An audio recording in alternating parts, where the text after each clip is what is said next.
Hey, what's going on, everybody? It's Ryan with the... Yeah, I almost said something different. Is the Ryan Harper podcast. It's douchey every time I say it, and I love it. But anyway, today we have Kaylee McMahon on.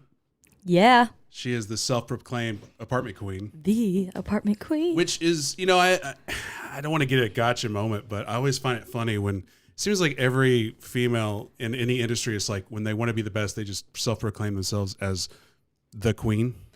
I just didn't want to be the princess. The apartment princess? Yeah.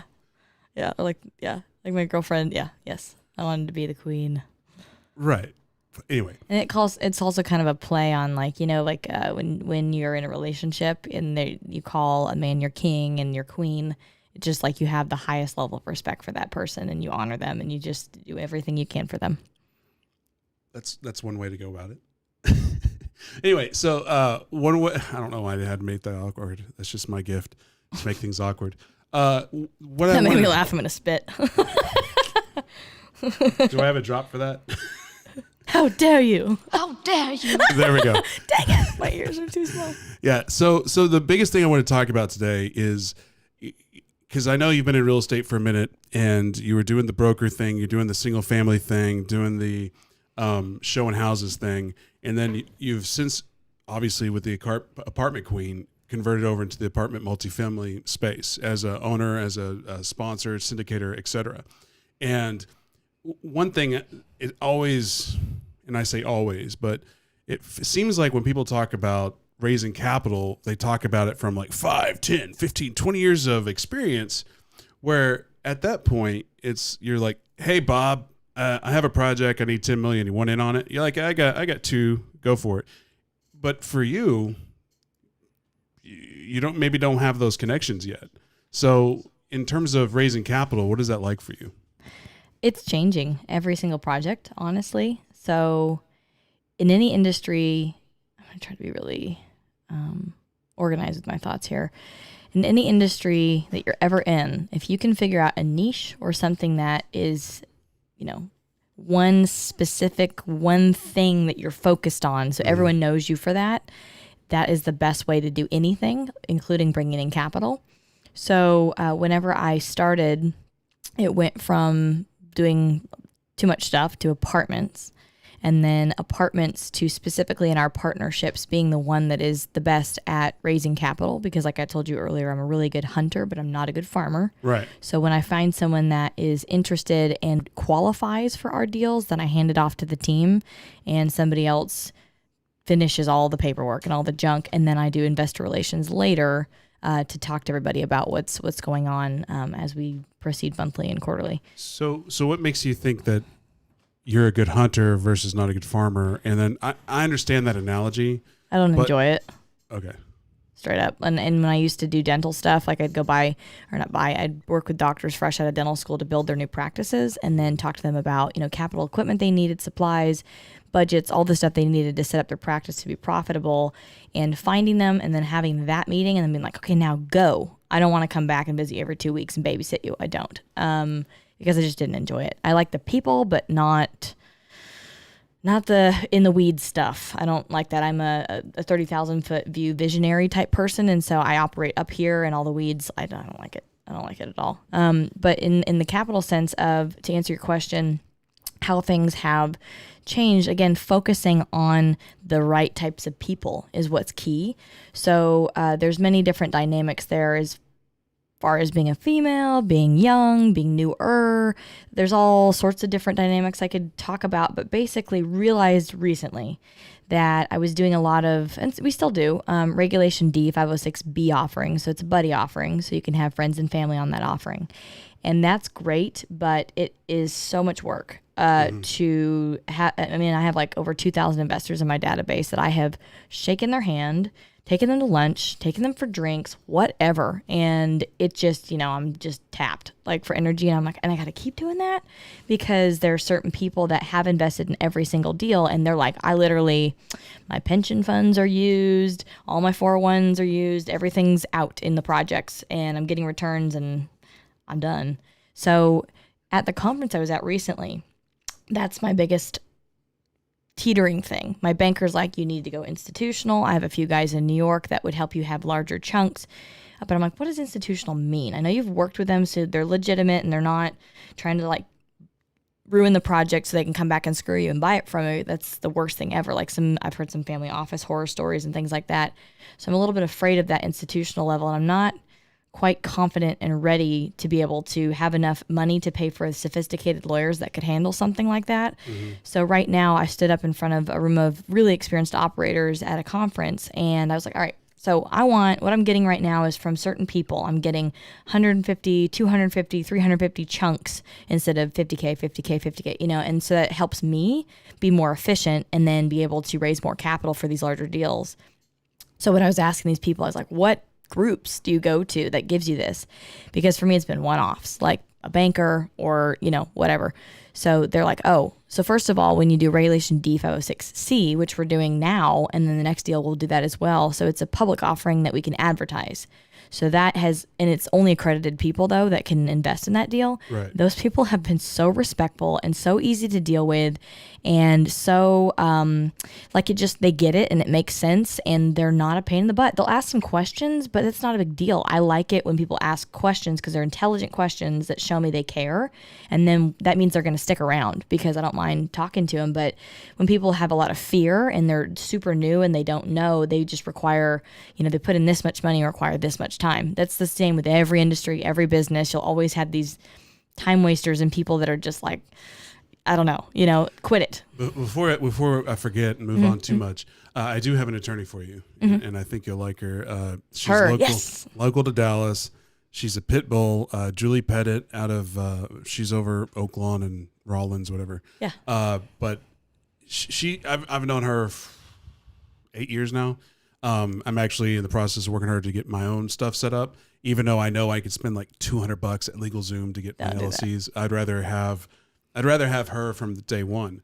But she's worked with like Tony Romo on that fantasy football stuff. Cool. But she's a real estate attorney, but she's a pit bull, and she'll go for the juggler for people because like I'm in the process of working with institutional banks, and for me I know those guys can be savage and rip you apart. I've had 5 friends of mine who own major Fortune 500 companies say that. And it's like, here's your sign. Listen, when people keep telling you, I lost my entire business that was making $7 million net a year, healthy Fortune 500 company. It was growing until this happened. Right. And I'm like, so my point is like, even with getting one of my new companies set up, I want to make sure it's at the best foot put forward, even though I know I'm probably overpaying by like $1,500. If you but I don't care. Have a long plan, a business plan that's 20 plus years, and you really see, this proliferating and not just a hobby, you know what I mean? If you're buying real estate and you're, I don't know, doing long-term rentals or just something where you do need a business set up, yeah, go for LegalZoom, whatever. It's just a one-off little whatever. But if it's something that you're gonna have multiple things that are going to be involved in it, just set it up right. Well, again, when you're talking about institutional capital, like because Troy, your butt.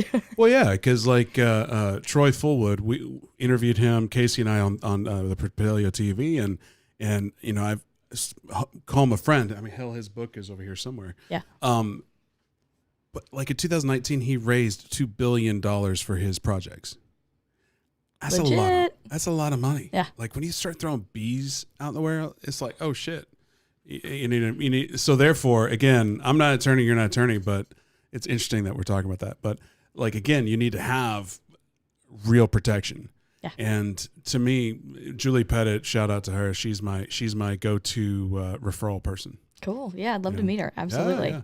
Another thing we were talking about, but the institutional side of things is it's a different ball game. We were talking about how much easier it is to work in that world, even though like the downside could be like I said, you lose everything because they just have better lawyers. The reality is like when you think you're so smart, you're like, oh, it's in the OA, it's an operating agreement, it's very clear, we all signed off on it. Right. But I'm just talking about in terms of just the They have their ways with their ease of lawyers. business, though. Like, yes, there's pitfalls, but like when you're dealing with single family, there's like, there's a 2-month waiting process, 12, 15-page documents, and then title. There's all this process just to buy one house. But when you're dealing with like bigger money, bigger deals, a lot of it is just an email and here's a check or here's a wire. Obviously, and there's that more to sounds it. nuts, but it's very true. Yeah. Very true. And I find that the more concentrated I get with exactly what I want and exactly what I expect and exactly who I need to work with to get there, that happens more and more. Well, like I used to, a lot of people don't know that I used to work very shortly in the oil and gas game where calling people up, hey, I need money. It is so much easier. Let me rephrase. It's so much harder to ask somebody for $10,000 versus like $200,000. And it doesn't make sense. And a lot of that comes down to your expectations. And one thing, the biggest thing I learned there is don't put your expectations and your beliefs on other people. So if you need 200,000, don't think, don't think people are going to pay in chunks of 20. Just ask, like you said, ask for 3.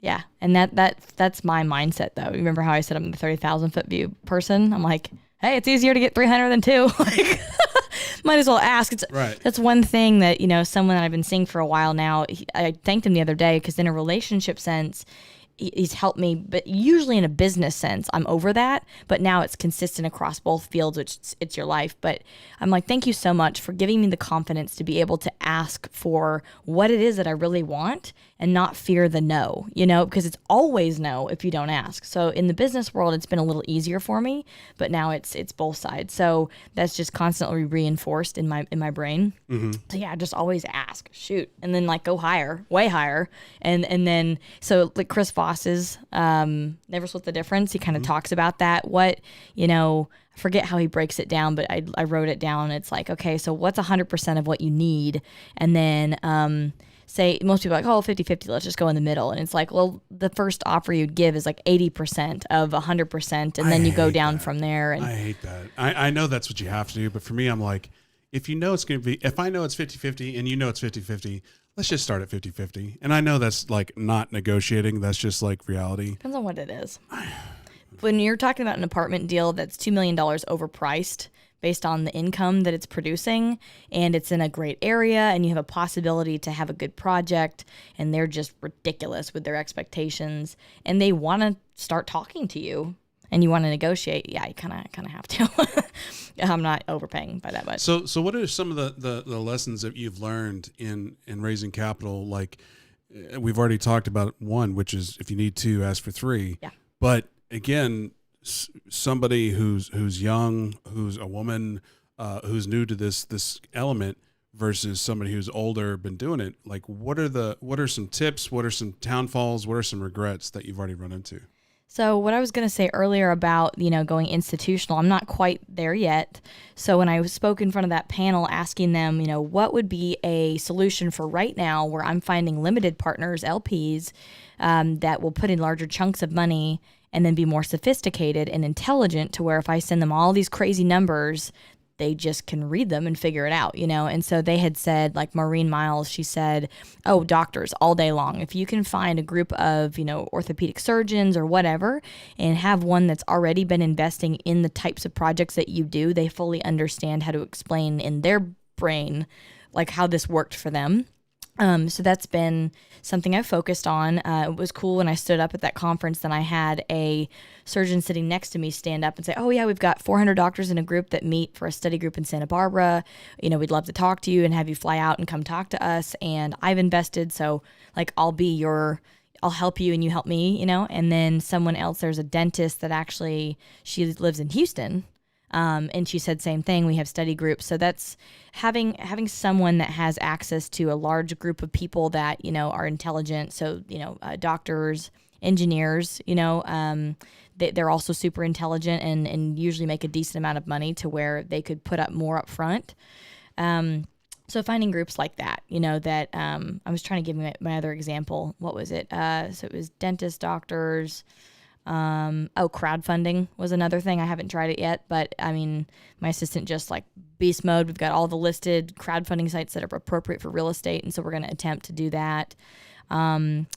Also, What are you trying to raise right now? right now, not much, tell you the truth. So the public offering that I can talk about, that one was an $8.6 million raise in Houston. And as of this last weekend, we had 600K left. And then I brought in 200. And then today I just got off the phone with a guy who's going to probably do 100. So then, we have like, I don't know, 400 left or something. Well, Claire's watching. You should just call her. She's got all the money. Hey, Claire. It's accredited investors only. So it's actually kind of funny because... Maybe I should repeat. She has all the money. Okay. Yeah. Well, come on in. And it's in Houston. So she's obviously Claire Coggins, right? Yeah. She's going by it. It's actually next to IAH Airport off of 45 in North Houston. So just south of the Woodlands. But... so you drive by and wave hi, and then we're going to be buying the apartment complex right across the street from that too, because it's the same seller. The first one is 262 units, and then the one across the street is 290 units. He's like, when y'all close, I'll give you the other one. We're like, good. So what's the shitty side of all this? Because I know you personally, and what I really want to get into is like what doesn't work. Like obviously everything that I'm not saying. Like literally, that was such a bad laugh. Well, what have you done that you're like, oh, that was stupid? Like let's just go down the list, and it could be a lot, it could be a little. It's not a lot because I don't put up with a lot of bull crap. So, I am somebody that no matter what, across all parts of my life, if your word doesn't match your actions, I write you off in 2 seconds. I don't care. I'm not going to give you 3 chances. I might say, okay, you have another chance, but I'm not going to keep calling you or texting you or emailing you or following up at all. I'm going to say, if you want to come on in, here's your door. Open it or close it, and I'm going to move forward with the other people who are serious, who are quick to act, who know what they're doing, who ask intelligent questions, whatever. So I did have a couple, and not many, because of that being that is the type of people I surround myself with. When they do something or when they say something, they do it. I'm the same way. And so there's not a lot of BSers around me. I don't allow that around. Right. And if you do it in your personal life, you do it in your business life too. So I see it over here. I'm like, well, that's the thing about, and probably not so much. Well, probably just in life in general. There's always the hey, I'm doing all this. It's like, are you really? And it's like I say, okay, great. Here's the subscription docs. Fill them out. There you go. I love it. And then move on. And then if you don't do it, don't care. And so I have a list of those people. I'm sure there's a list of people that are like, oh, what a bitch. It's just like that phone call this morning. Yeah. I'm like, no, I'm just serious and to the point. Like, how would you want me to treat you in your business? Would you want me to waste your time and say, oh, okay, maybe I'll call you, maybe not? No, you'd want me to say yes or no. Well, let's get into that for a minute. Like, and again, I don't want to go the whole whatever. We don't have to preface, but so somebody reached out to you on LinkedIn. Yeah. And because it's LinkedIn Live, let's talk about that for a second. So they reached out to you on LinkedIn, requesting a 10-15 minute call to pitch you. Yep. And you agreed to it, but you agreed to it. Pitch me. Well, yeah. He said, can we get on a phone call to talk about putting money into your deals? Ooh. Yeah. I don't when someone says to work with you, I say, what do you mean? Got it. When? Why? How? And then I actually, if someone books a call, because it's a link, people have access to my Calendly through my website and all kinds of stuff. If I'm reviewing next day's calls and there's no answer there, or to network or some bullshit like that, I'll email them and say, so what are we talking about? And if they don't respond, I delete the appointment. I'm like, no, unless we have something to talk about, let's both add value to each other. And if you're not doing that to me or I'm not doing that to you, why are we talking? So if I get a text back, I'm special? Yes. Sweet. And if I get fudge for Christmas? Very, very special. And if I get a bottle of wine when you show up? Camus. Yeah. Woo. Yeah. You should put that up here. I don't know. Do we have cameras? I don't know. No. It's a podcast. I don't even know. Well, those are cameras. Okay, cool. We're on YouTube. Okay. Right now. And LinkedIn Live. Oh yeah, you have all the things. All the I'm bells and working on whistles. getting that cool this year. So, but anyway, back to that what we were talking about is, so he reaches out, hey, I want to talk to you about doing money in your deals on LinkedIn, and LinkedIn is obviously a B2B world. And how does the phone call turn? So this morning, I was walking out of a workout, and I knew that it was going to be right at that time to pick up the phone. So I was probably 2 minutes late. And the preface, so everybody knows, inside the link, or the Calendly link, it says literally on the heading and the title, it says 15 minutes, hard stop at 15 minutes or something like that. So the expectation is there that we're going to stop at 15 minutes. And I do that because one of my business mentors taught me that I was having a hard time like getting out of Quest at a reasonable time without being like verbally exhausted, trying to field questions and all this stuff. And so if you set expectations with the meeting, that should help it not kind of squirrel off into whatever. So I get a call, and here, this is kind of how it went. He's talking about nothing, and you took notes on it? No, I just they put notes in there of what the call's about. Got it. And so I said, hey, just so you know, we have to stop at 15 minutes. And when I was looking at your request, it said LinkedIn network connection, talk shop, swap notes on finance and strategy. What exactly did you mean by talk shop and finance and strategy? What can I help you with? And so he said, I do insurance for a living, and we don't necessarily do real estate insurance. And so I'm like, okay. And then he goes, but we do, government loans, SBA, and then I do 100 other things. And so I go, okay, cool. So I do only buy multifamily complexes right now. So that would mean I would need a real estate insurance if we were going to work together. So he goes, well, maybe in the future. And I go, yeah, in 2021, SBA loans may be helpful because I'm looking at possibly like when we buy several complexes in a C neighborhood or, B neighborhood, those people really honor their cars. And so having a car wash in that same neighborhood would be a viable thing because it's all in the same area. So, but I'm not squirreling right now. I'm focusing on multifamily. So, next year I'd want to start understanding kind of how that works. And I know that SBA loans are great for those. So I said, if you could call me, next year for sure, let's have that conversation or, follow up in 6 months or something. And he kept talking about his products and services. And I said, okay, well, we're at 15 minutes now and I have to go. Just, email me. You have my email. And I don't know what I should say. Say it. Oh, he, before I hit pushed hang up, he goes, bitch, and I was like, what? What? Excuse me. On one hand, and then I hung up. I was just like, how dare you? Yeah. Exactly. Do that That's again, why you Tommy. wanted me to talk about it so we could use the... No, but it's like, not only is that like unprofessional on so many levels, but the fact that, even if it did come through a mutual whatever, but the fact it came through LinkedIn, it's like, bro, it's LinkedIn, man. You reached out. Yes, even if you are pitching whatever you're trying to do, like, keep it professional, because not only did he just burn any relationship, but like, I want to go tell everybody, do not do business with this person say because his name. I don't care. Michael Despain. I've heard the name before and I don't know where or why or whatever, but it was just like, if you want to work with me, we have to be nice to each other, like at a basic level. That's my thing. Like, I've been saying this for over 2 years now, which is just don't be a dick. Just be kind to people. I know Gary Vee's like, just appreciation, blah. But it's so true. Like, you don't want to do business with people you don't like. No. You or can still make people or bullies or right. Yeah, you can still make money with each other, but if you want to do business, it's like, I don't know. Yeah. So that's actually the you first probably time that's ever happened. You probably were being a bitch, but still. I was being short. I was being short and being concise and being very direct. I was trying to give you another opportunity to go, how dare you? Oh. So, no, I was being short, and I thought about that. I was like, so I'm being short, concise, and direct and to the point. And so someone that is as Southern as this person was on the phone, right, that might come across to them as being, what it really is short, which therefore might mean you're a bitch. And I'm like, no, not the same thing. So obviously you can't do business with anybody on the East Coast at all. But the thing is, I've told you in private conversations, you need to be like that all the time, whether that be on the phone, whether that be in person, because like, no one needs to know your personal life. No one needs to know who you're dating, if you're dating, what type of person you're dating, male, female, black, white. It doesn't matter. About that. It's like somebody I know, Christina Yebra, who's actually going to be on this later this week. I think Wednesday, maybe. I gotta watch Tuesday or Wednesday. I don't know. I'll find out. It's on the calendar. But that's one thing I love about her is she's very friendly. She's very kind, and she's very bubbly and all that. But it's always business. There's some friendly elements there, but I know nothing about her personal life. Yeah. I don't know if she's dating anyone. I don't know if she's married. I don't know if she has kids.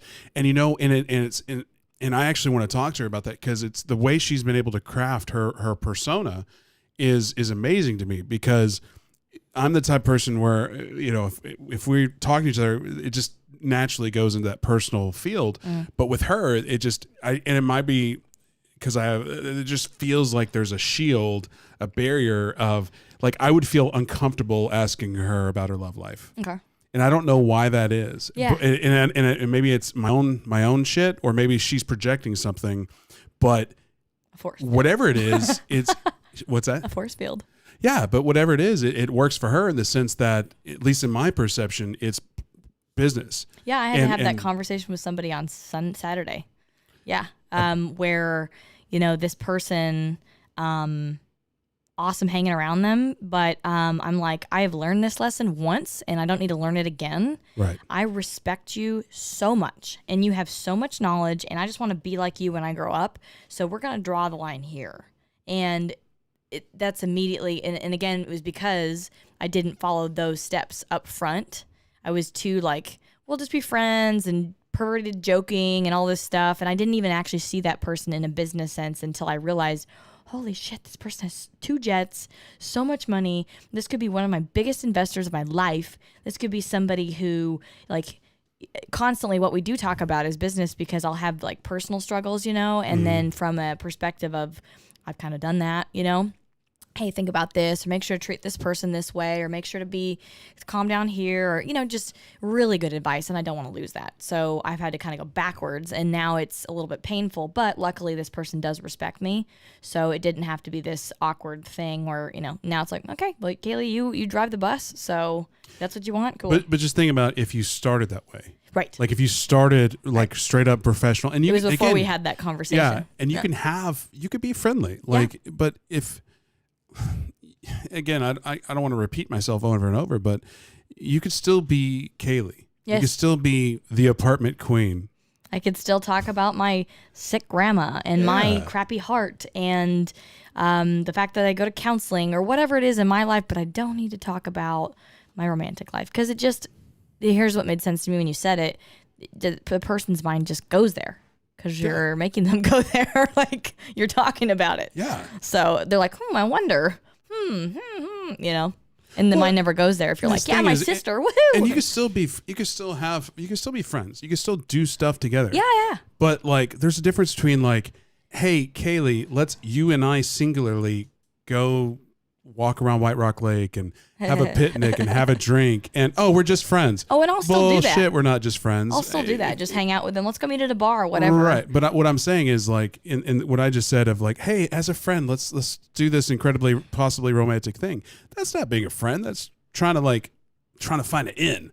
But if you did that same thing with a group of people, then maybe it's not romantic at all. Then it is just a group of friends. Yeah. So, and it sucks that you have to think in those terms, and I've told you all the time, every guy you meet, and they I'm want curious, you, and it is what it is. I'm curious what it's like doing business. So I did some in Wisconsin, right? And it was a different type of industry where it was, I guess, business to consumer, or maybe it was B2B. I don't know, because it was an advertising company to business owners. So is that B2B, advertising to business owners? Business to business.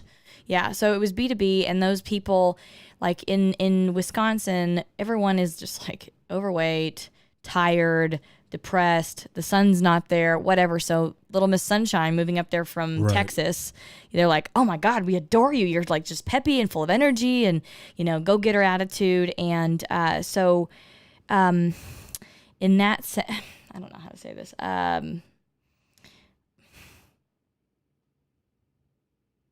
What was the last thing you just said? Whatever it takes to get you to cry? No. So we were talking about Jesus. Keeping it separate, in personal and business. Yeah. Personal life, friend life. The point I'm trying to make is, and I want to know what it's like doing business in other places, because I was like a superstar because of the way that the environment is up there. But there was a lawyer that I sat down with, a 1031 exchange intermediary, a couple days ago, and she is from Seattle. So I'm originally from the West Coast, but she goes, I've lived in New York. So she's like, it's amazing to me the amount of almost disrespect that women get doing business here. And I am an attorney. I'm a high-powered attorney. I'm not cocky about it. I just do my job, whatever. But she's like, so many times it's a room full of men because, for example, she's like, 1031 exchanges. Think about it. Guess who's sending me these $100 million 1031s? Guys that own these big major billion-dollar companies, and that's who we're representing. But I can't tell you how many times I've been in a cigar lounge or with a group of people, and there's like these like snickers and just like hinting at things and just very like overtly sexual or whatever, just like putting people, genders in a different class. She's like, it's not like that in Seattle. It's not like that in New York. It's like that here. So I get it. You know, here being like Texas the South. or Midwest. She's in the South in Texas. I don't know if she's done business in like Nolens or Arizona, if that's considered the South or whatever. But so that's interesting to me. I'm curious, you know, what it would be like doing business in other places. I only know Wisconsin. And yeah. And there it wasn't even like serious business. It was just like somebody who was doing advertising. And it's interesting because it's like I'm a big fan of use what you got. So earlier we were talking about, you know, raising capital, and to me, if some idiot wants to throw 100, 200, 500 grand into a project because they're trying to sleep with you, like if from my point of view, if on your, even if you are flirting, if the guy's stupid enough to do that, game on, use it. And I know that might sound horrible, but like if somebody, because again, in my mind, I don't think there is a, if I buy you a drink, you don't owe me shit. If I give you 100, well, if I invest 100 grand, you don't owe me shit except for a good return. But if somebody's stupid enough to put money into a deal just because you're attractive and they're not banking on your work ethic and the history of your resume, your record, or the current deal, I see nothing wrong in abusing that. Yes and no. So that can cause a host of problems. And then, so you have to have boundaries. And then also the thing too, depending on which type of project we're talking about, if they're not a qualified investor, I can't take their money. Well, of course. I can't. So if this person... First of all, if they're not a qualified investor, why are they in your Rolodex? So accredited, because there's people that come from nowhere all the time now.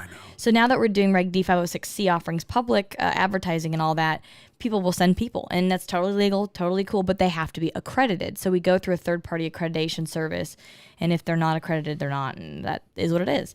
But then on the other privatized offerings that are just buddy offerings, so I kind of know them at some level for them to even know that I have this offering, because it's not a publicly announced thing. It's a private thing between my friends. And so that person doesn't need to qualify as accredited. They can be sophisticated, but so again, you're having like less sophisticated people in the general terms, less sophisticated, but sophisticated actually doesn't mean the same thing as accredited. Accredited is like this high level investor, and then sophisticated is like the next step right before you become accredited. So, but anyway, the people have sufficient knowledge to be able to see the merits and the risks of a real estate deal, and they can read everything that's essentially sophisticated.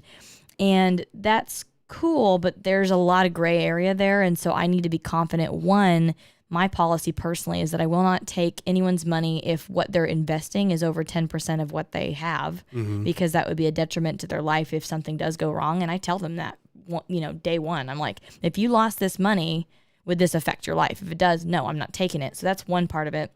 The other part of it is then I've had some investors, and luckily they are older and they are married, and so they already have their own restrictions in their own lives and whatnot. And so maybe in their mind they fantasize about, you know, if I was younger, you would have been like the one, you know, kind of thing. And I've heard that several times, but these are people that financially can handle the deal. They're smart, they vet it, they have a real estate history, whatever. And so, you know, I might give them like a side hug or something if we're at an event, but that's as uncomfortable as I'll let it go. Anything beyond that, because what happens is, I almost did it once where you're like, okay, well, we need to raise the money, so if you want to do it. But then what happens is that they think they're special, and they think that they can overstep those boundaries where no one else can. Right. And they will keep trying and keep trying and keep trying the entire 5 years you're holding the project. And I don't want that.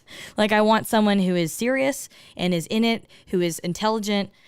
You're in it for me to make you a ton of mailbox money. You know what I mean? Like, that's it. From a capital raise perspective and an investor raise, you know, you want people that when they drop the money with you, they forget they have money with you. That'd be nice. And all they they're like, oh yeah, and once a month or whatever it is it cold? Yeah. Well, I have wet hair. Oh, hey, Tommy, can you go turn off the AC? You're gonna sweat. It's in the hallway. Just open a window, guys. It's 56. I apologize. No, you're good. I came here after the gym. I was running around like crazy trying to like warm up or not warm up, cool off because I was sweating my ass off. So my bad. Even fine. Tommy was freezing, but yet again, I'm the only one that's cold. But I guess I could have just said turn off the fan. But yeah, that's actually all it would take.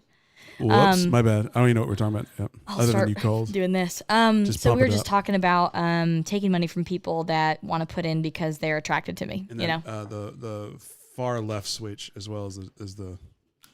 Thank you, sir. clamps. So it's kind of the same thing too in every other industry. So one thing that a guy I dated like 5 years ago said to me when we were first dating, and it didn't really work out. 3 months, too much drama, dropped it. We're still great friends now. But he had said he had an ex-girlfriend that he owned several mortgage companies, and so she started to do the same thing, buy mortgage companies and run them. And he goes, the way that she like exploded overnight was when she decided to use that professional factor to like the 100% of like that P factor. And I've heard that and read that so many places. But, you know, in real estate, the lines kind of get blurred because we do have happy hours and dinners and things at night. When I was in the dental industry, I mean, I'm in the doctor's office during the day. His staff is all women. I'm fine. I'm there to get an order and leave. So here, when someone is wanting to have a conversation or initiate some kind of something to discuss networking or strategy or pick your brain. I hate that phrase. Right. I'm like, you're going to pick my freaking brain. Like what, how can we help each other? That's how this works. That's cool. But I don't have, I funnel it down by, all right, we can talk via email or text or call or whatever. I don't need to go out of my way to go see you. Then when I know that, you know, you're serious and we have something that in common we can help each other with, then I'll have a meeting face to face with him. So again, Christiana, what the thing about her though is again, I don't even know how old she is. That's how much of a distance, how much a barrier there is. But she does a networking thing like every night. Yeah. She's out there. She's not a recluse. I mean, and she's even doing like sometimes she does like daytime morning TV stuff. So she's the CEO of the Vouch app, which I just messaged her last night. Oh, did you? Yeah, because I want to do her have her on my podcast.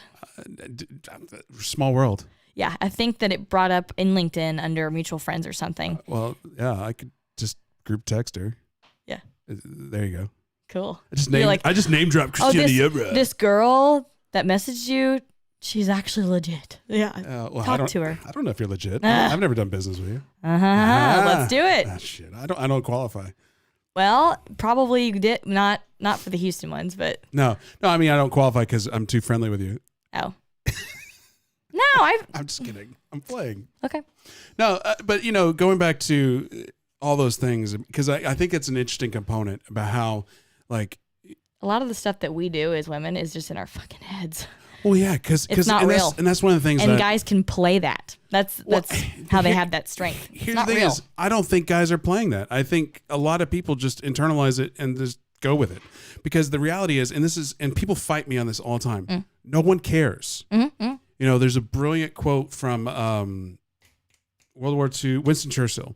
Like in your 20s, you're worried about what people are thinking about you. In your 30s, you don't care what anybody's thinking about you. In your 60s, you realize no one was ever thinking about you. That's great. But it's so true because the thing is, the reality is like everybody is tuned into WIIFM. What's in it for me? FM. So every day, majority of people are like, do me. What do I need today? What am I going to buy? What am I going to eat? Where am I going to go? Me. That's all they freaking care about. Well, that's the thing is like even and they don't give a crap what you're doing. I don't find there's because again, and this is going to sound weird because I do love the abundance thing. I do try to help people. I've never made $1 off you, but I feel like I've helped you in the past 2 years, like with connections and different platforms and whatnot. I've never made any money off that. And again, I'm not sitting here going, "Where's mine?" You're about to. Well, shoot. We've talked about it. Hey. Yeah. But my point being is like you can still have an abundant mindset, but still be selfish in like what's in it for me. and I know there's a weird dichotomy there, but because I always feel like, and I did a video on the YouTube channel about that, about how the 99-1 rule, where, do 99 favors, because eventually you might need one. And somebody was trying to call me out, saying, well, you can't live an abundant lifestyle if you have expectations. I don't have expectations. That's another thing. I don't feel like there's ever going to be, if I say I bought whatever, like the Propelio event, having 500, 600, 800 people out there, I had zero expectations I would ever do any business with them. All I can do is design a situation where the most probability of doing business with somebody, if something comes of it, that great, game on, that's awesome. But actually having expectations of that, I think you're going to have it like really, you're going to be like, that disappointment. It's the same thing in relationships. Well, exactly. So like say like that's the go-giver attitude instead of me taking. Well, like this new. How can I help you? That's always what I say. Well, I do too. So like I'm creating a new mixer, monthly mixer in Dallas. It's going to be different, hopefully. The Deal Maker Mixer. The whole point is have your real buyers, real sellers, just real people there. Obviously, it's going to be open. Anybody that stumbles upon it is welcome to attend. But ultimately, my agenda there is, at some point in the night, be like, hey guys, by the way, I'm really good at marrying deals. So if you have a deal, come to me. If you're looking for a deal, come to me and let me marry you with somebody. And if I get a cut in the middle, great. I mean, that's why I would do it. But that's the reason I would do that event, because otherwise it's pointless. Like, yeah. I mean, that's cool to be, I have an event. But that what I'm trying to get out of it is I want to be on deals. I don't want to walk any deals, but I want to be the connector on that. So that's my agenda there. That being said, 100, 200, 300 people come out. I don't expect anything. Mm-hmm. So I don't know why we got on this random tangent. So we're talking about the abundance mentality and, the go-giver attitude and give before you get. And do people actually give a crap, about what they think or what you think about or what other people think about you? Right. And so I said a lot of things are in women's heads when it comes to, we think that maybe this guy expects you to capitulate or expects you to go on a date with them or whatever in exchange for business. Like, absolutely not. Well, that's all in your head. One thing, and this might get me in trouble, but luckily this is a new podcast. So nobody will see it. What's interesting to me is we're live right now, right? Yeah. We're on YouTube, Facebook, Periscope, Twitch. All right. Yeah. Good. It's a brand new thing. Twitch. No, but what's fascinating to me is you've talked a lot about in personal life, we talk about like men, like the patriarchy, fight the patriarchy. But like I've seen your transition from the and this is not deprecating on any level, like the bumbly, like broker, real estate, open houses, hey everybody, to more of a pit bull, give me your fucking money type thing. And from my perspective, I'm like, game on, girlfriend, go for it. And I don't know any men that would judge you or anything for that. It's like, cool. Except for that guy on the phone. Well, I was like, well, you're a loser. Right. But the thing is, like, but again, nobody cares. Yeah. But I would assume there's probably a ton of women that behind your back are like, who does she think she is? Maybe. I don't know.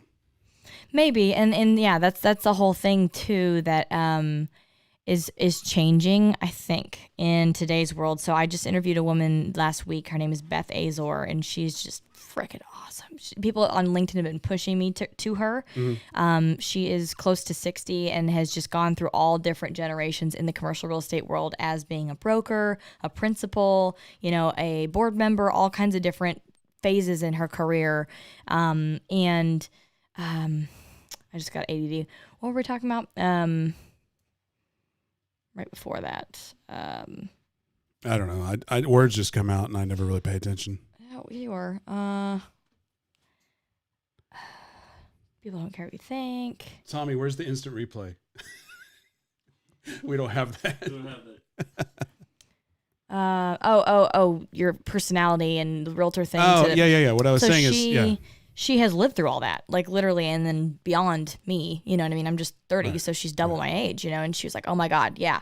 So, I forgot my point again. Dang it. I have to write it down. I think your point was the fact that like she at 60, she's gone through many probably, and I'm just throwing this out there.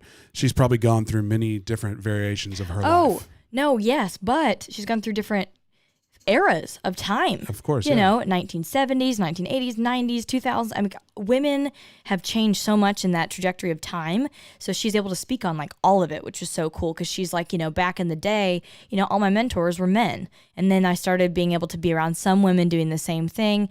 And she's like, and definitely when I first got started, I'll tell you that if there were any women in the commercial field, everyone was super catty. They're super like competitive, and they felt like if they had good business, they had to withhold it and keep it away from you. Any good clients, not the abundance mentality, and like, you know, fight for everything versus sharing with each other and saying, okay, well, where is your niche? Where are you focused? What are you the best at? Let's work together and help each other. She's like, that has changed very much over time. And now we're in an era where I go, I know it's like literally the best time, I think, to be a woman in business right now versus where it's been, because not only can we hold our own and, you know, lead and we're listened to now finally in courts and so many different cases that are moving forward. The people are freaking listening. And she's like, and now not every woman, but there are more women now that, you know, like her and I, where we want to help each other as sisters. You know what I mean? For me, I've pretty much lost, I'm the oldest of 5 kids, lost my connections with my sisters based on a lot of family stuff. It's very painful for me. So when I work with other women, I love women. I really do. I protect them, and I don't like it when whether it's another woman or man or whatever, if they're working with me and they're, say, learning from me or whatever, and somebody like attacks them, I get pissed. Like, and that's when that pit bull turns on, is when you attack somebody that I care for or I love or whatever, like it's over. Well, I saw that firsthand because like but maybe a year and a half ago, one of my first trolls, like literally the most aggressive comment came from you. What you would say? I think you just said somebody was coming after me, and basically you just said, "Hey, so and so, fuck you." Yeah. I was like, damn. You know? Well, I mean, like Kaylee came out to play. Yeah, if you're on my side, I'm on your side. You know what I mean? Because that's how I'd want to be treated. I want that. Yeah. I never grew up with that. I never got to have parents or people in my life that really fought for me, and so I see that in other people's families, and I like that a lot. So I want that, whether it's families, friends, consistently across the board. We need to have each other's back. So Andrew Holzel, he's watching on YouTube. He's got a couple of comments. He's like, first of all, he has a question, and he says, and I'll read his statement first, and then I'll get to his question. But he said, I have also seen this woman grow over time, a ton actually. I don't even do business with her, and but it's 100% evident. His question was, when you say you are a principal in your MF company, multifamily company, what does that mean? He read your comment about assets under management. Nice work. Oh, thank you. So it means a variety of things, but with my company, the Apartment Queen, I am founder. I'll just use that word. I like that better. So as far as being, for example, 100% women-owned business, the way that we bring in money to fuel growth, hire different employees that are, you know, over the analyst portion of the business, the marketing portion of the business, the advertising part of the business, websites, all the different parts of it, right? So those are my employees and/or I don't like saying employees. Those are my associates. So we have a parent company that does go after multifamily properties. And so my job is to find good deals. And so I have partnered with other principals, meaning maybe they found the deal or maybe they brought the money or whatever. One of us has some piece of that pie because I tried doing it alone. I did 2 deals by myself and had somebody basically sign off the net worth portion of it because I didn't have that at the time. And then I'm operating it, you know, like I was complaining about that the other day. I got to drive out there and deal with some stuff on Friday. But so that one was a deal where I'm general partner and key principal essentially. And then on these future deals, the structure changes, but I'm still a general partner. So I have this parent company which invests into these deals. It doesn't hold any assets, but it also is parent company. It's Tahoe We Go One LLC, and then it has its own doing business as name, is just the Apartment Queen. And so that company is a investment or capital company that finds deals, invests in deals. And moving forward, now that we're starting to make some more capital, I'm looking to invest in other people's deals too. to have a wide variety of portfolio. I think that answers that. So as far as finding deals, like, what does that mean? Does that mean like going to networking events and people already have the deals come to you? Are you driving around town like, oh, that looks like it's for sale, let me go sell it? Like, what does that mean to you? For multifamily deals, means a couple different things, and I'm still fine tuning this, believe me, because the way the market is right now, I'm willing to do anything different and creative because everybody does. You always have to go, what is everyone else doing? Go left. You know what I mean? And so that's where I'm trying to go right now. And I've been building out a system starting the last quarter of last year. It was supposed to be finished by the fourth quarter. Okay, we just finished it right before Christmas and before launching because I didn't want to have to be like responding and tweaking over Christmas. I was like, let's just, turn it on with all these leads at the beginning of January when we get back. But basically, this is a system that I built to go after off-market sellers or owners, other principals of their apartments.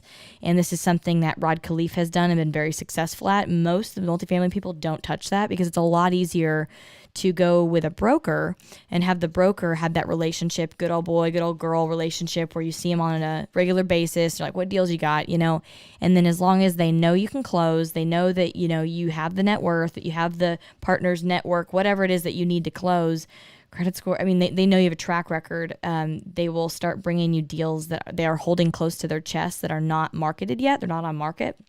So meaning, instead of, I don't know, hundreds of thousands of people, because it's gotten so hot in this market looking at that deal, it would be something that, 2 to 3 to 4 of us might see first. And if it's a good deal, then we're going to go ahead and take it down right away versus competing. And, there's a deal that we just did where there was 13 letter of intents that were put in, and we won over 13 groups of people. So that was a pain because you have to go from best and final to second best and final, sometimes third best and final, and then maybe overpaying for something versus getting in that broker's pocketbook where they're like, okay, so you might bid against one person or one group or something, or just outright be like, okay, our Japanese investors won in on this one, so we have this much cash, like we're good to take it down. So I do try to cover all angles because you have to kind of. When you say Japanese investors, is it they're out of Japan? Are they institutional? Are they just people that you know? So basically people that we know, and they're out of Japan and they're out of the U.S. too. So there's several different groups of them, but this is a group where one of my partners he used to live in Japan, has family in Japan. And so he's constantly going back over there every 6 months at least. And that's just a group of people that basically it's a large limited partner group. And so like I told you earlier, we're trying to find those bigger chunks of limited partners. Mm-hmm. Those are just people that, they want to invest in our economy, and they'll do it as a limited partner because they just get the depreciation. Without getting too much in the weeds, Japanese their banks it's a capitalistic bank. So basically they have control over their own funds at all times. It's not like the UAE and certain other places where family money is in control of what's happening that week in the banks and whatnot. They could do what they want with it. So if they were wiring money to a deal or something like that, we could count on it to actually come in. But they get a massive amount of depreciation based on the, I can't remember, but it's the land value versus the asset. So you have bonus depreciation, which you're depreciating the physical assets on the property. So not just like the property, the house, or the apartment. It's all the inside stuff, the equipment the doorknobs, all the stuff that ages over time. What's that called, Tommy? I forgot what that's called though. Bonus depreciation? It's something different. So in Japan, they just get massive amounts of depreciation write-offs. Yeah. Cost segregation. Cost segregation. Thank you, sir. It's cost segregation. Cost seg and bonus depreciation. Same and thing, regular depreciation. What's the difference? Because it sounds exactly like a cost segregation study is something that a cost segregation engineer does. They come out and they basically put together the reports of what we could depreciate as far as the assets. But so there's a cost segregation study, and from that study we get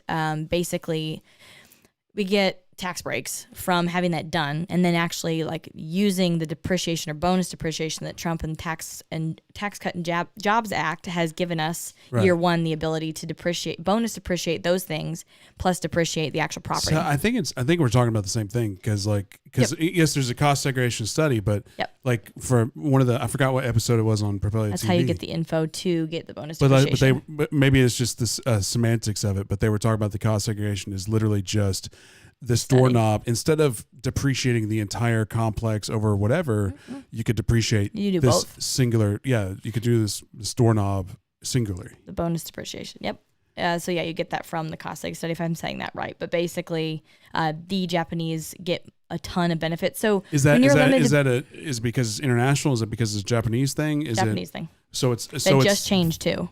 In December, so I was talking to some guys in December, and they go, hold on, we're going to have to wait to talk to you until the beginning of the year because it is changing right now. Mm-hmm. So I don't know the percentage. I don't know how it's filed because it just changed, and we won't know till the beginning of February how that works for them. But they get a massive amount. Is that only for Japanese citizens, or is that people who use Japanese banks? Citizens. Okay, so it's not like you could open up an account over there and then all of a sudden... Yeah, it's the way their government works, yeah. Got it.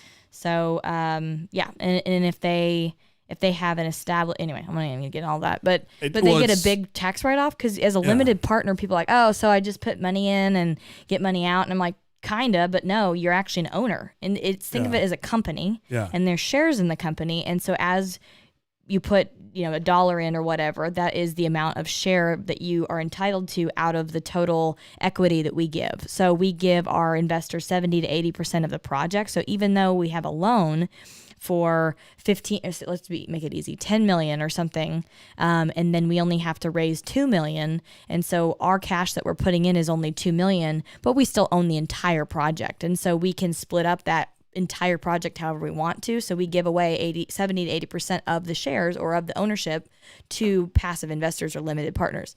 So you own a piece of the physical real estate, a piece of the cash flow, a piece of the sale proceeds, a piece of, if we cash out refi, all that, like you're a shareholder. So you get a piece of all that. So being an owner in a piece of property in the United States, they benefit from, plus being a physical asset, the way that they just get to take advantage of the depreciation, it's great for them. And sometimes they'll buy crap deals because they get so much depreciation they can offset all the other income that they make from other things. Well, because I know a lot of people will buy stuff just for the tax value or the depreciation value. What those guys are doing. So in terms of cash flow, they don't even care. I do. Well, I mean, I would too, but first of all, there's going to be multi questions here. Mm-hmm. Typically, when a partner comes in, they can buy anywhere from 1% to 20% to 100% of whatever you're offering. Mm-hmm. What percentage do they buy in at? 5%, 10%, 20%? It really varies because it varies on the raise amount. So if you're trying to raise $10 million. It depends on the offering too. So I'll just give a current example. So $8.6 million. Actually, I'll give a past example. That's more legal. So we're not worried about legality. I am. It's the SEC, man. You got to do it right.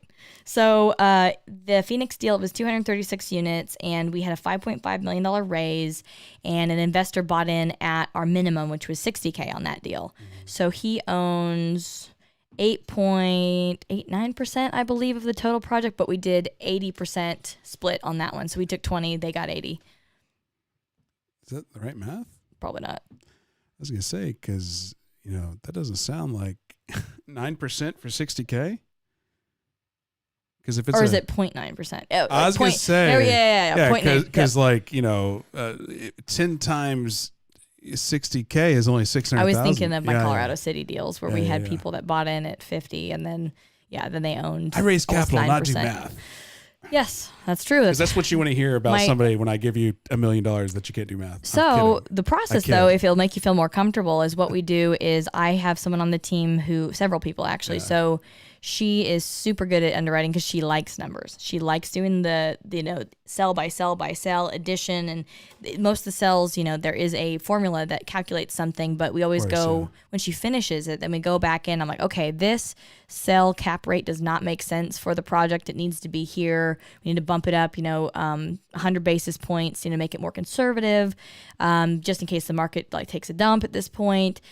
This doesn't make sense for insurance. We need to go get actuals. So that's my job, is to put in like the real stuff that really makes sure it's right. And then I take it to another guy that I hire in New York. His name's David, and he's on my team. So he's someone that I pay then to go re-underwrite everything and to go give his perspective on it, because he's been doing it for like 20 years. And so he's seen the market. And So say a minimum if buy-in. It looks good at that point, then I pay for it. So a minimum buy-in is 1%, but it's 1% of the entire project, or 1% of the entire project of what y'all are trying to offer. The whole project. Because like typically, don't y'all keep like a 20% management?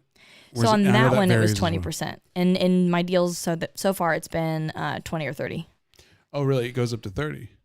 If you want, you I've never 50 done. if you want. I've never done these deals before. You can do 50% if you freaking want, but you better have a lot of cash to put forward as a management team. So the REITs and the funds and the whatevers of the world, those guys have a lot of cash to front, so they can offer something where they're only offering 50% because they're fronting a ton of they have a ton of skin in the game. Right. So that makes sense. But for us, we'll put down like 10 to 16% of the cash to close ourselves. So you're actually bringing money to the table. Oh, you have to. They want to know you have skin in the game. If you are looking at an operator's deal and they're not putting any money into it, like, right. Well, you say you have to, but I would assume that there's a lot that I brought the deal. I'm bringing this. I'm bringing my expertise. You're bringing the money, because everybody was talking about zero money in the deals.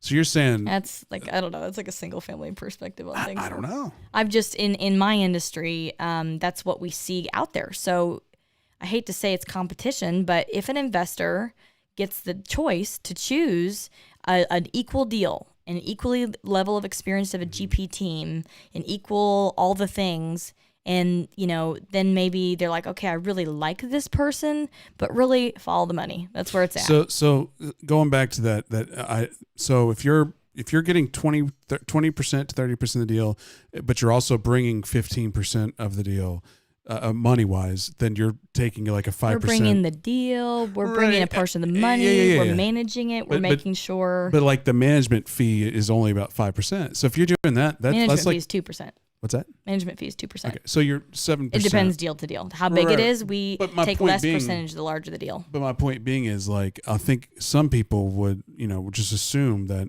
oh, you're taking 20% as a management fee. 20% of what? Of the deal. So we as a team own 20% of the shares. Right, but you're also bringing 15% of the money. Mm-hmm. Right. So I'm just saying I've seen other people who are bringing the deal, bringing the management, but in that, say, a $10 million raise, they're raising $10 million, but they're only, for that $10 million, if you brought $1 million, you're not getting 10%, you're only getting 8% because there's only 80% to give away or to sell.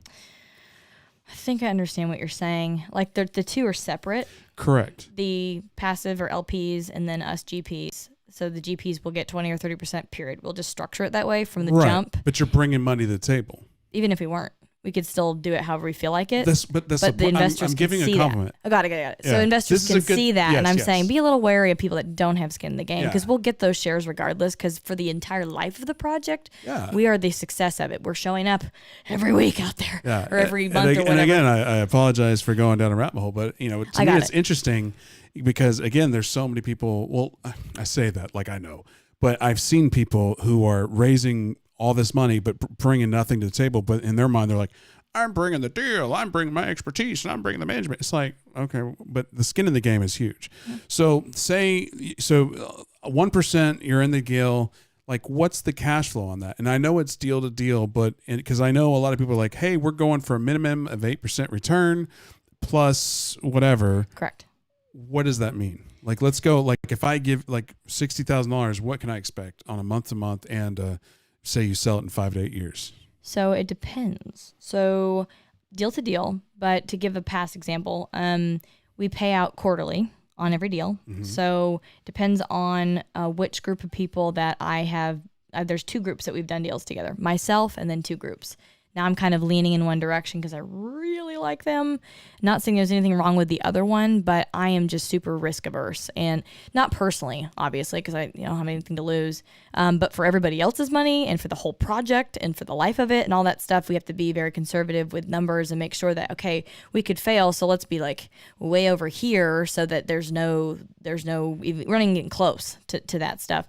So those people are like me, conservative, and so what we like to do is focus on forcing appreciation, so changing the exterior of the asset, making sure that however many units we're flipping in this value add deal, that there's a proof of concept, so we can take something from A, move it to B, and charge a certain amount, and we've shown in 10% of the units or whatever it was that we flipped that it works, and it's proven in this market, so the next buyer, they know.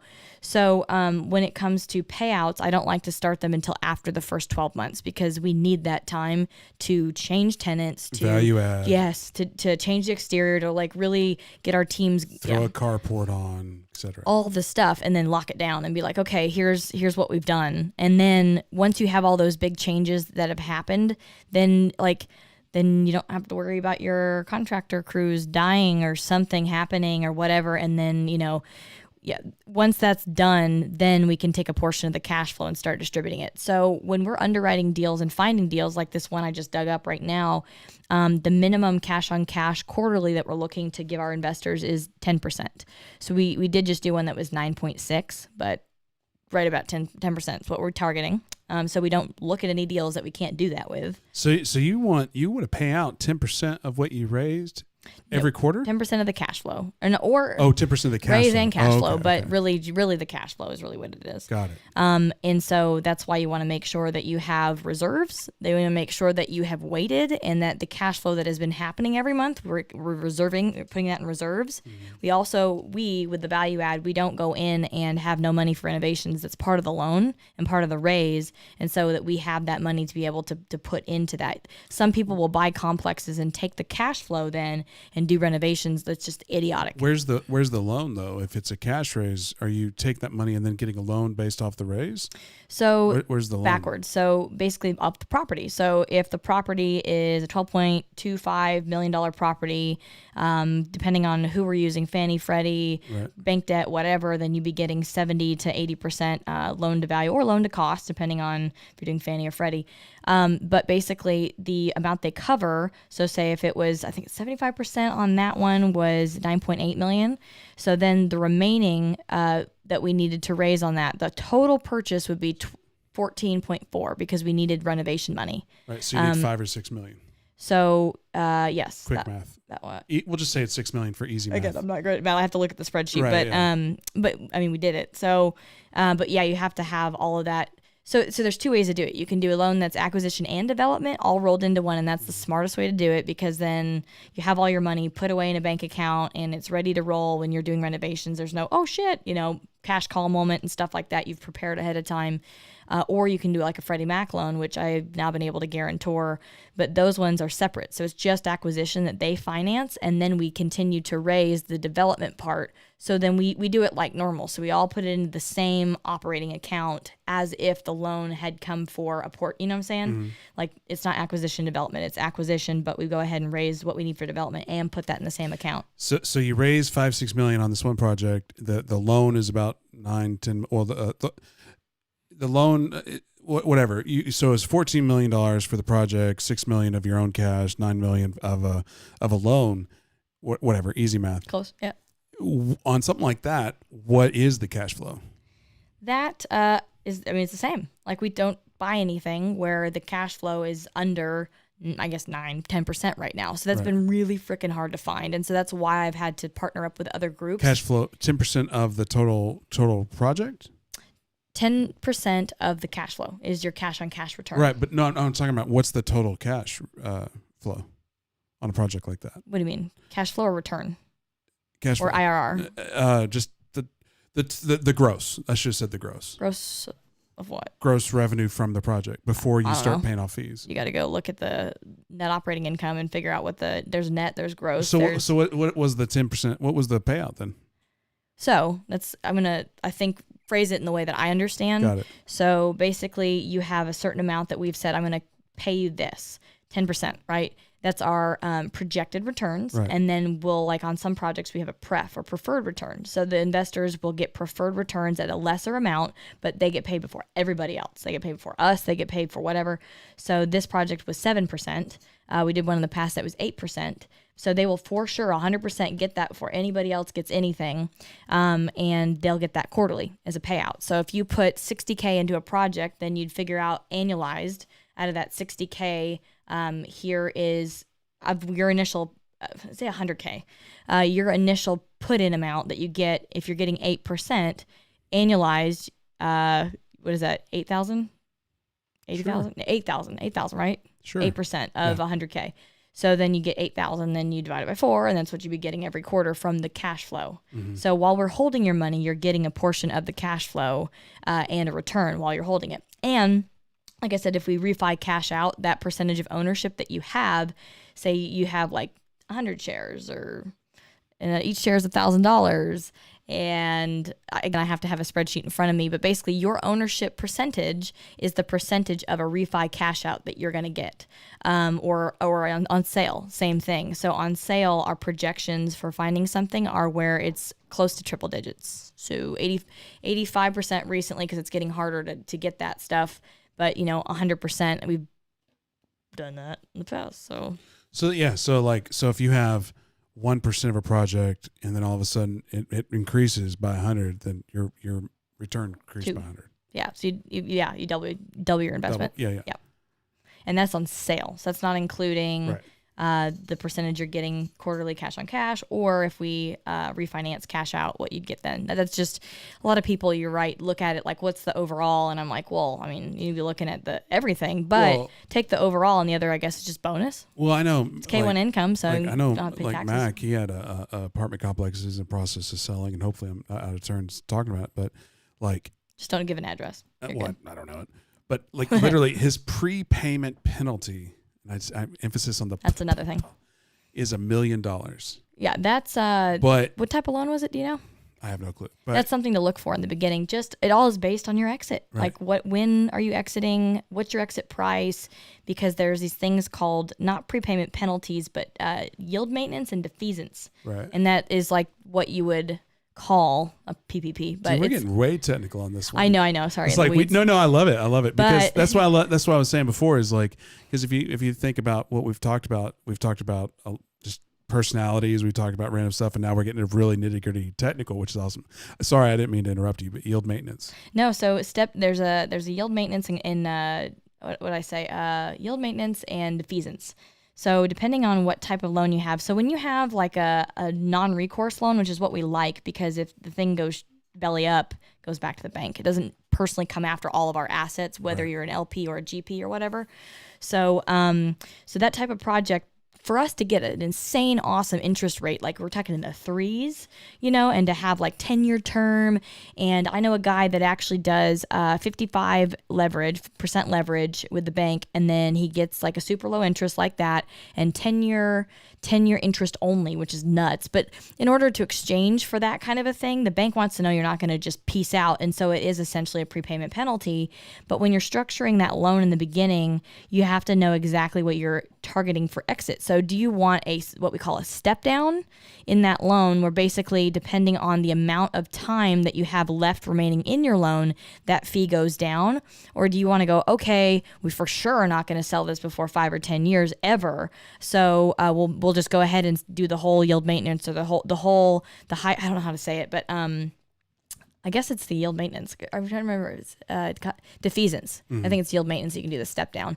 But anyway, so basically based on how much time you have left, because the lender wants their money. You know what I mean? They expect it to be in that project, to be cash flowing in their company projections. Your loan is in their, assets under management. They want their money. Well, the whole reason I was bringing this up is to me, it's fascinating because we were talking about the appreciation, the value add is with that project I was talking about, is even with $1 million prepayment penalty, it is still worth it to sell the project because he's still making. I don't know. I would do an assumption on that one.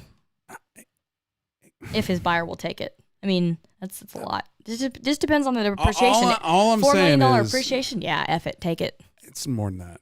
Nice. And the We 6, don't get those anymore. 6, 7, 8 years of cash flow. Dang. Yeah. So like, cause I was like, damn, Yeah. $1 prepaying penalty, and you're still making that much money after that, and you have all the cash flow. He's like, yeah, it is what it is. But like, so something like that, like the reason I was bringing that because we were talking about if you're a 1%, 10%, 5%, whatever, like it would just grow tremendously off like if you had a deal like that, how awesome that would be. It doesn't exist anymore, and that's why I'm coming up. Or I've came Why up don't with you all think? these. Is it just because there's so many people in the marketplace? It's overheated. There's tons of people competing. There's too many Kaylees. There's a lot of people. There's a lot of people that haven't gone through a cycle that are overpaying for stuff. There's a lot of that's people, why he's selling. That's why Max sold. Yeah. It's because he's like, if people are going to pay. Yes. There's a lot of bullshit people bothering brokers all the time they've never closed something or they don't have the money to close or whatever. And so there's just the deals, like I told you, that brokers hold close to their chest. They just need to know you can close. They need to know that you can do it. But even some of those deals, like they're overselling stuff that, if like my friends that were buying stuff in 2010, 11, 12 or whatever, they have sold stuff in 7x'd what they bought. That doesn't exist. We're just trying to double our basis. Like I told you, that's something I feel like we can confidently do.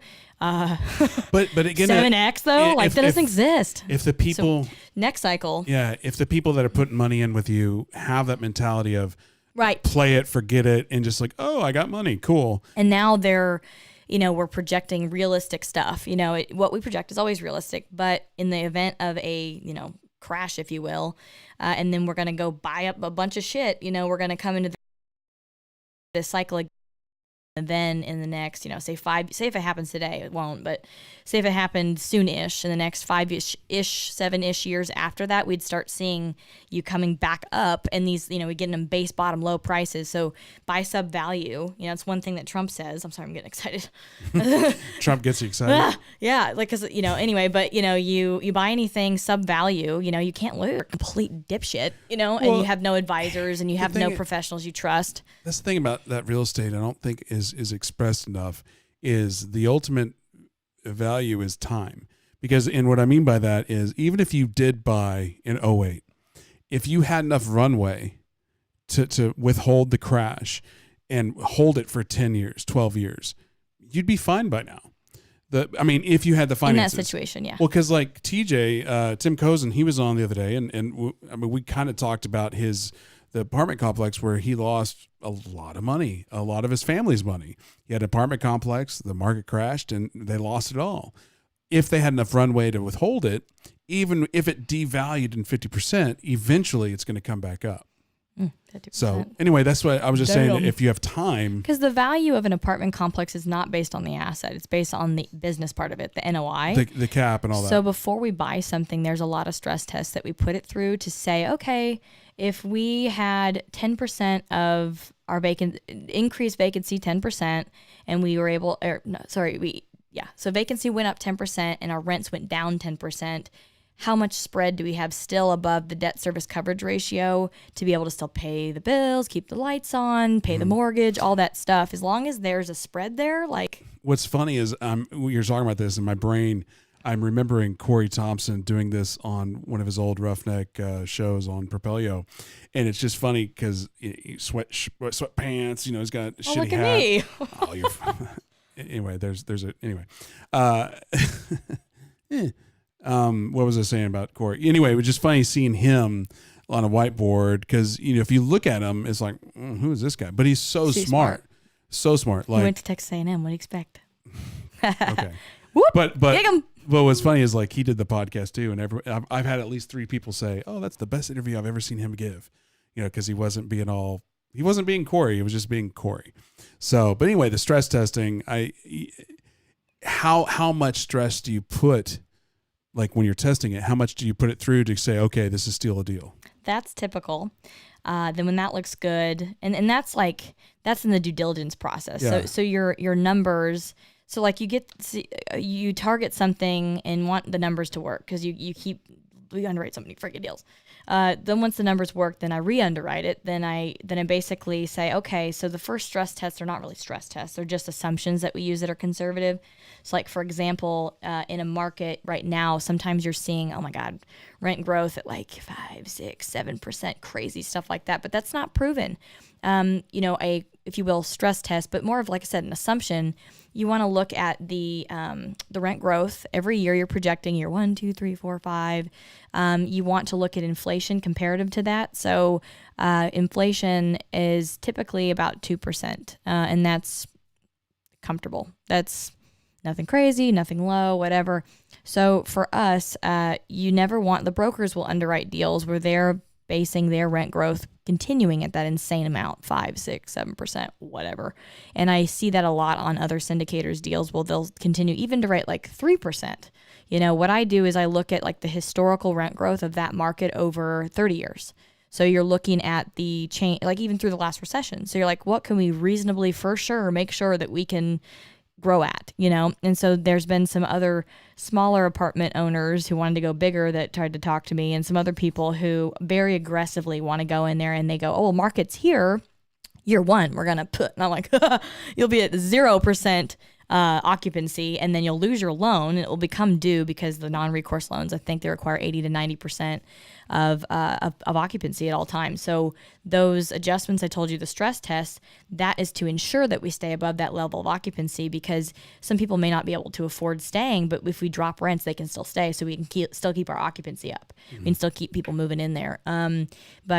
So our rent growth, we keep it really conservative. So 1%, 2%, depending on whatever market we're looking at, and don't make it overly aggressive. If my property manager can get in there, and because they have knowledge of the market from a real life experience, and they're like, oh my God, we could do much better than that, I'm like, go for it.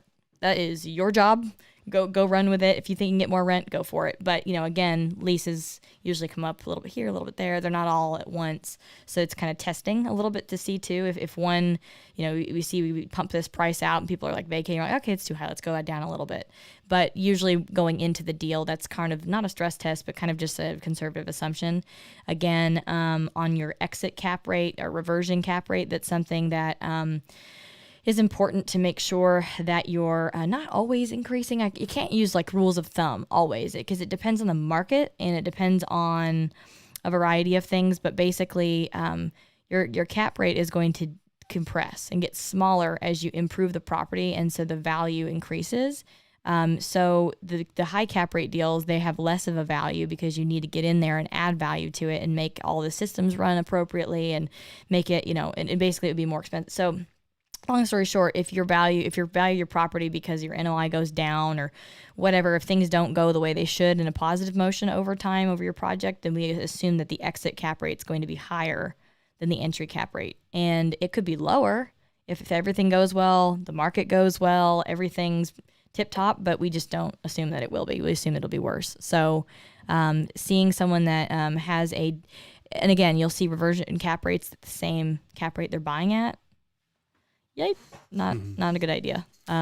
So I just certain things you kind of want to look for. I just noticed time. We've been doing this a long time, and I know you're busy, and I don't want to shoot. Yeah, I don't want to like eat up your entire calendar block. But I love talking about this stuff. So sorry. No, I love it too. We'll have to bring it in again.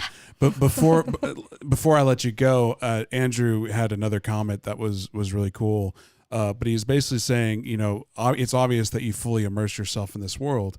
What are some steps that or tips that people who are trying to migrate over from the single family space into the multifamily space, what are some things they can do to, maybe follow the same path? Yeah, so it just depends on how much time you have. I actually just created a quiz that we're putting out online for people who are curious, because I'm trying to funnel them to figure out if I talk to them, if I start recording some stuff they can just go access in their free time, if I send them to a friend, like what to do with these people so we're most efficient with helping people and being able to help my business grow as well. One of our policies as a company is to never just write somebody off. You always hand them off to someone unless they call you a name like that. That's a different deal. Like those people that I told you, if they're not serious and stuff, they stay in our database. But if they're not engaging us in a productive way, then, anyway, but asking questions like that helps me to know where to send you. So it depends on if you how much time you have. then that would tell you if you want to be active or passive in a deal. Those are the two best ways to start in multifamily. So a passive or limited partner in I don't know what camera to look at. A passive investor, a limited partner in a deal would be somebody that doesn't have a ton of time to go look for deals, go negotiate deals, go find the funding, go raise the money, underwrite deals like, up to 100 to 200 a month if you're Rod's group and you're closing a lot more than we are, et cetera. But so active or passive is based on your time that you have. If you want to be passive, a great book to start with is The Perfect Investment by Paul Moore.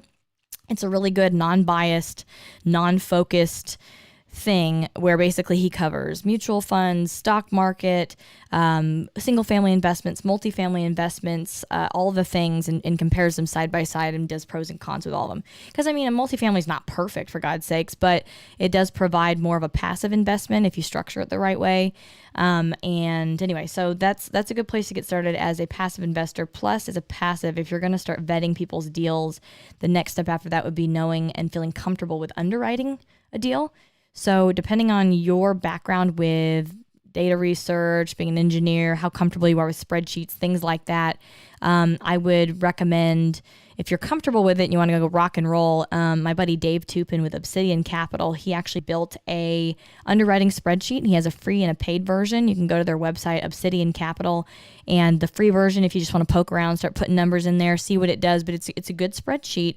But if you go to the paid version, it's $250, and which beats these guru programs all day, and that's what they withhold from you is just the numbers.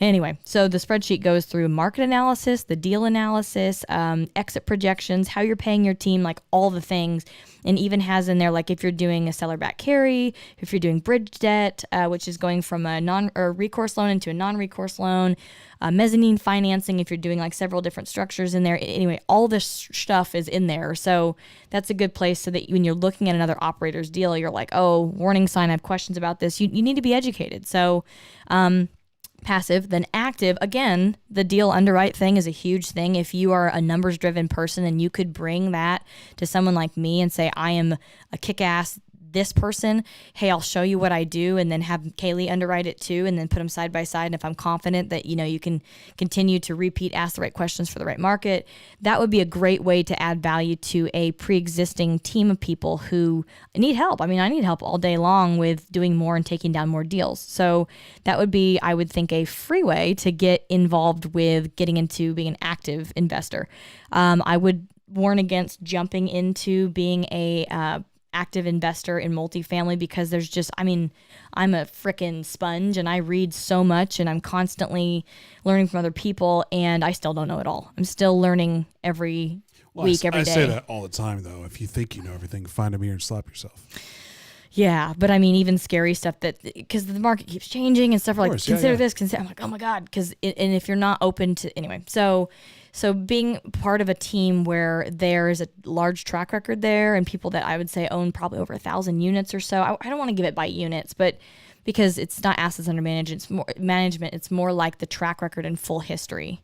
But anyway, so partnering with people that have experience, being able to bring value to a deal, like the underwriting, like bringing in money, like being able to negotiate, like you're a badass negotiator that's negotiated billion-dollar contracts or million-dollar contracts for another company, and that's your stuff. Or if I didn't already say it, finding a deal that's huge.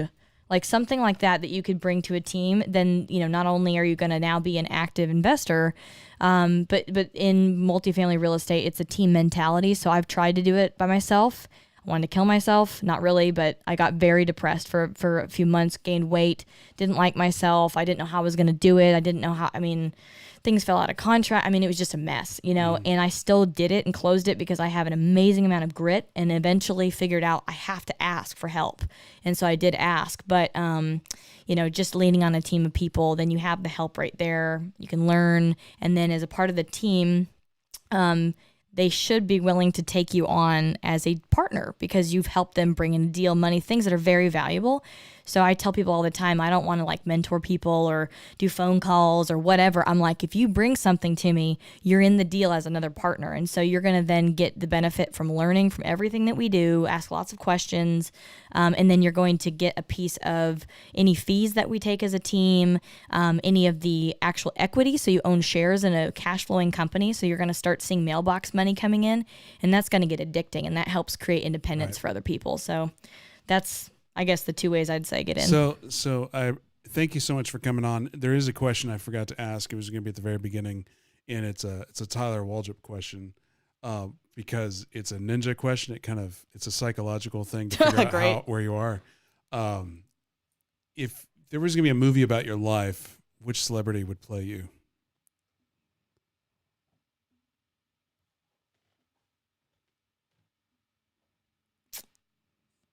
I don't know all their names. That's the problem. There's going to be multiple people playing you? Well, I'm just trying to think, like, I don't know celebrities' names. I got a face, but I'm like... What were they in? Superwoman? Which, the old or Wonder Woman. Wonder Woman. Oh, the newest one. Gal Gadot. Yeah, her. All right. Yeah. So the reason Tyler wanted me to ask those questions is because it's a ninja way of figuring out how you see yourself. Because like if you picked Barbara Streisand or something, it'd be like, what? Barbara Streisand. Or whatever. Yeah. So but you picked like like one of the most attractive women in Hollywood at the moment. So that's how you see yourself. Cool. So good for you for having high self-esteem. Yeah, that's taken time to build that. And I still am. Like after this, I'm going to go to therapy. Like I go every week because I need that time to kind of check in with myself. And it's important to believe in yourself. And that's been that process, I think, that you've seen and everyone's seen with me growing, is that not only is that growth doesn't happen just because, like, it's self-growth that fuels that other growth. So me digging back in, taking time away from, like, I date here and there, but if somebody is not super 100% supportive and let me just do my own thing, like, I just don't bother with it. And so because I believe in myself and I love myself, and some people unfortunately think that sounds cocky. And I'm like, I want my glass to be over full so that I can give to other people. And I can't get there unless I work on myself. Just date a fluffy guy. You'll be all right. What does that mean? Fat dude. Oh my God, Ryan. Not a short one? What? Not a short one? No.